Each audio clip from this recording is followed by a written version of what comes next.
भगवान विष्णु से न्याय मांगता एक कौवा की दुख भरी कहानी। एक समय की बात है, एक पीपल के पेड़ पर एक कौवा बैठा हुआ था। उसी पेड़ पर एक कोयल भी बैठी हुई थी। इधर कौवा ने जब कोयल की तरफ देखा तो वह मन में विचार करने लगा कि मैं भी काला हूँ और यह भी काली है, अतः इसके रंग में और मेरे रंग में कोई अंतर नहीं है। फिर भी लोग इससे प्रेम करते हैं और खड़े होकर इसकी आवाज़ सुनते हैं, इसकी बोली सुनते हैं और मुझे लोग कंकड़ पत्थर मारते हैं। फिर वह कौवा सोचने लगा, क्या खूबसूरत कोयल की ज़िंदगी है जो लोग इससे इतना प्रेम करते हैं। चलो इसके सुख के बारे में हम इस कोयल से ही पूछते हैं। फिर वह कौवा कोयल के पास में जाकर के बैठ गया और पूछने लगा, कोयल बहन आपकी कितनी मज़े की ज़िंदगी है। कोयल बोली, क्यों कौवा भैया, आपको हमारी ज़िंदगी कैसे मज़े की लग रही है। तभी वह कौवा कहने लगा, देखो ना, आपके रंग में और मेरे रंग में कोई अंतर नहीं है, फिर भी लोग आपसे बहुत प्रेम करते हैं। कोयल बोली, वाह कैसे। कौवा बोला, देखो जब आप बोलती हो तो आपकी मधुर बोली लोग खड़े होकर सुनते हैं और प्रेम मुग्ध हो जाते हैं। इससे यह साफ जाहिर होता है कि आपको अपनी ज़िंदगी से कोई शिकायत नहीं है। लेकिन हमें देखो, जब मैं बोलता हूँ तो लोग हमसे घृणा करते हैं और यहाँ तक कि हमारे ऊपर लोग कंकड़ पत्थर फेंक कर मारने लगते हैं। मेरी कोई भी आवाज़ सुनना पसंद नहीं करता है। अतः कोयल बहन, भगवान ने हमारे साथ कितनी नाइंसाफ़ी की है जो हमें ऐसा बनाया है। अब तो हमें अपने शरीर से ही घृणा होने लगी है। काश मैं भी एक कोयल होती तो कितने मज़े की ज़िंदगी होती। लोग हमारी आवाज़ सुनते तो हमारी आवाज़ सुनकर प्रेम मुग्ध हो जाते। कौवे की बात सुनकर कोयल कहने लगी, तुम्हारे साथ भगवान ने नाइंसाफ़ी की है तो तुम भगवान विष्णु के पास चले जाओ और उनसे कहो कि प्रभु हमें कोयल बना दो। तभी वह कौवा उड़ता हुआ बैकुंठ लोक में भगवान विष्णु के पास पहुँच गया और भगवान विष्णु से कहने लगा, प्रभु हमारे साथ इतनी बड़ी नाइंसाफ़ी क्यों की है जो हमें कौवा बना दिया। लोग हमारी आवाज़ सुनना भी नहीं चाहते हैं और जब मैं बोलता हूँ तो लोग हमें मारते हैं। इसलिए प्रभु हमें अपने शरीर से घृणा होने लगी है। कौवे की बात सुनकर भगवान विष्णु कहने लगे, कौवा परेशान क्यों हो रहा है, चलो हम तुम्हारे शरीर को बदल देंगे, बताओ तुम क्या बनना चाहते हो। तभी वह कौवा कहने लगा, प्रभु हमें कोयल बना दो, क्योंकि जब वह बोलती है तो लोग उससे कितना प्रेम करते हैं। भगवान विष्णु कहने लगे, ठीक है कौवा, जैसा तुम्हारी इच्छा, परंतु एक बार कोयल से पूछ कर आओ कि उसे अपनी ज़िंदगी से तो कोई शिकायत नहीं है।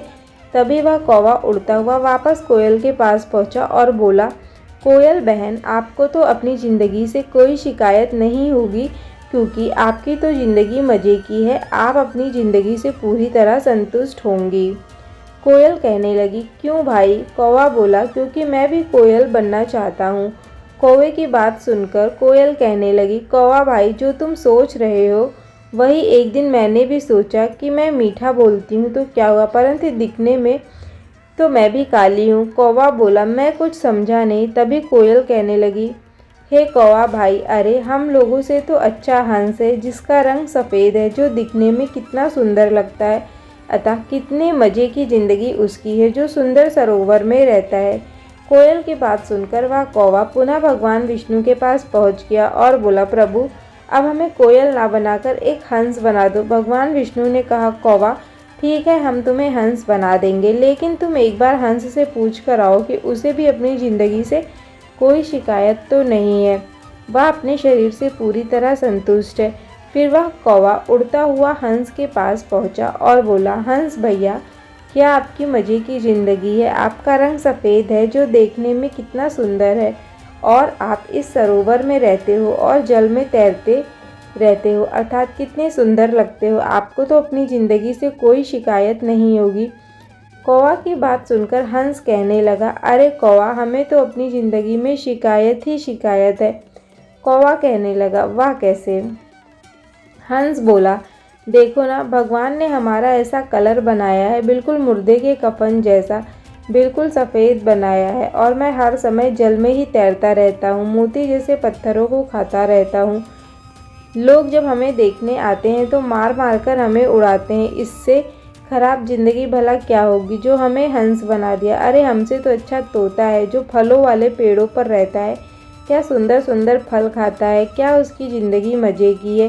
हंस की बात को सुनकर के वह कौवा फिर भगवान विष्णु के पास पहुंचा और कहने लगा, प्रभु अब हमें हंस ना बनाकर एक सुंदर तोता बना दो। भगवान विष्णु कहने लगे, ठीक है कौवा, हम तुम्हें तोता बना देंगे, लेकिन एक बार तोता के पास में जाओ और उससे पूछ कर आओ कि उसे भी अपनी ज़िंदगी से कोई शिकायत तो नहीं है।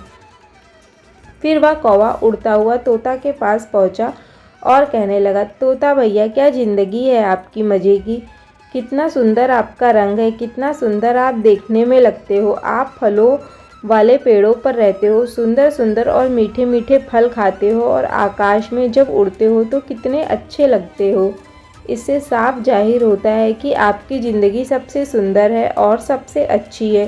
कौवा की बात को सुनकर तोता कहने लगा, अरे कौवा भैया, तू कहाँ मूड खराब करने के लिए चला आया। तू तो शायद यह जानता है कि हमारी ज़िंदगी सबसे सुंदर है, लेकिन तुझे यह नहीं मालूम कि हमारी ज़िंदगी सबसे खराब है। कौवा बोला, तोता भैया वाह कैसे।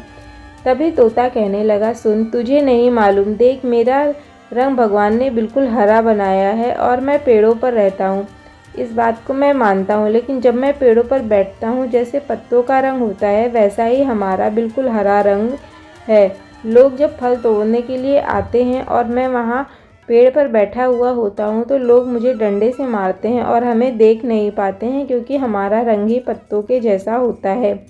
हमें मार भी खानी पड़ती है और उसके बाद लोग हमें पकड़कर ले जाते हैं और पिंजरे में बंद कर देते हैं और हमें मिट्ठू मिट्ठू कहकर बुलाते हैं। इससे भला हमारी ज़िंदगी क्या ख़राब होगी। अरे हमसे तो अच्छी उस मोर की ज़िंदगी है जो देखने में कितना सुंदर लगता है। जब वह नाचता है तो उसकी रंग बिरंगी पंखुड़ियाँ कितनी अच्छी लगती हैं। तोता की बात को सुनकर के कौवा पुनः भगवान विष्णु के पास पहुँचा और कहने लगा, प्रभु माफ़ करना, अब हमें तोता ना बना करके मोर बना दो। भगवान विष्णु कहने लगे, कौवा चलो ठीक है, हम तुम्हें मोर बना देंगे, लेकिन तुम एक बार मोर के पास में जाओ और उससे भी पूछ कर आओ कि उसे अपनी ज़िंदगी से तो कोई शिकायत नहीं है, वह अपने शरीर से संतुष्ट है। फिर वह कौवा उड़ता हुआ मोर के पास पहुंच गया और कहने लगा, मोर भैया क्या ज़िंदगी है आपकी मज़े की। मोर ने कहा, वाह कैसे। कौवा कहने लगा, मोर भैया आप देखने में कितने सुंदर लगते हैं, आपके पंख कितने सुंदर हैं, इन पंखों में 7 प्रकार के रंग भरे हुए हैं और जब आप नाचते हैं तो कितने सुंदर लगते हैं, लोग आपको देखने लगते हैं, कितनी अच्छी ज़िंदगी है आपकी। आपकी पंखुड़ी भगवान श्री कृष्ण के सर पर कितनी अच्छी लगती है। कौवा की बात सुनकर मोर कहने लगा, अरे कौवा तू नहीं जानता, तू हमारी ज़िंदगी मज़े की समझता है। कौवा ने कहा, हाँ बिल्कुल। तभी मोर समझाता हुआ कहने लगा, कौवा तुझे नहीं मालूम हमारी ज़िंदगी भी खराब है। कौवा ने कहा, वाह कैसे। मोर कहने लगा, अरे कौवा तू जो यह कह रहा है कि हमारी ज़िंदगी मज़े की है, हम देखने में सुंदर लगते हैं, चल यह बात तो ठीक है, हमारे पंख सुंदर लगते हैं और इन्हीं सुंदर पंखों को देख करके लोग हमारे पीछे भागते हैं, लोग हमारे पंखों को उखाड़ना चाहते हैं। जब मैं नाचता हूँ तो लोग हमें देखते हैं और हमें पकड़ने के लिए भागते हैं और यहाँ तक कि लोग हमारे पंखों की चाहत में हमारा पीछा करते हैं और हमें मार भी देते हैं। कौवा तुझे नहीं मालूम, हमारी सुंदरता ही हमारी जान की दुश्मन है, क्योंकि मैं इतना सुंदर नहीं होता तो लोग हमारा पीछा नहीं करते और हमें मारने के लिए नहीं भागते। अरे तेरी तो ज़िंदगी सबसे बढ़िया है और तू अपनी ज़िंदगी से परेशान हो रहा है, मायूस हो रहा है। अरे तेरी ज़िंदगी तो आज़ादी की है, तू स्वतंत्र है, तू जहाँ भी बैठे, जिस वृक्ष पर भी बैठे, तुझे देखकर तेरी ओर कोई नहीं भागता है। अरे तू आज़ादी की ज़िंदगी जीता है और फिर भी तू अपनी ज़िंदगी से और अपने शरीर से मायूस हो रहा है। हे कौवा तू जैसा भी है वैसा ठीक है, इसीलिए तू उदास ना हो। मोर की बात सुनकर कौवा के सब कुछ समझ में आ जाता है और कौवा मन में सोचने लगता है, मैं अपनी ज़िंदगी से इतना मायूस हो रहा था, लेकिन हमारी ज़िंदगी और हमारा शरीर तो सबसे बढ़िया है। यह विचार करने के बाद कौवा की आंखों में आंसू निकल आते हैं और फिर वह कौवा प्रसन्न होकर भगवान विष्णु के पास पहुंचकर कहने लगता है, हे प्रभु मुझे माफ़ करना, मैं जैसा भी हूँ अपने इस शरीर में ही संतुष्ट हूँ। और ऐसी ही ज़िंदगी में खुश हूँ, अब मुझे कौवा ही रहने दो।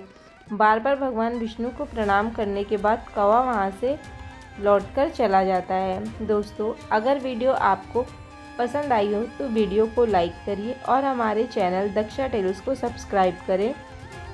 साथ ही कमेंट बॉक्स में लिखें हर हर महादेव।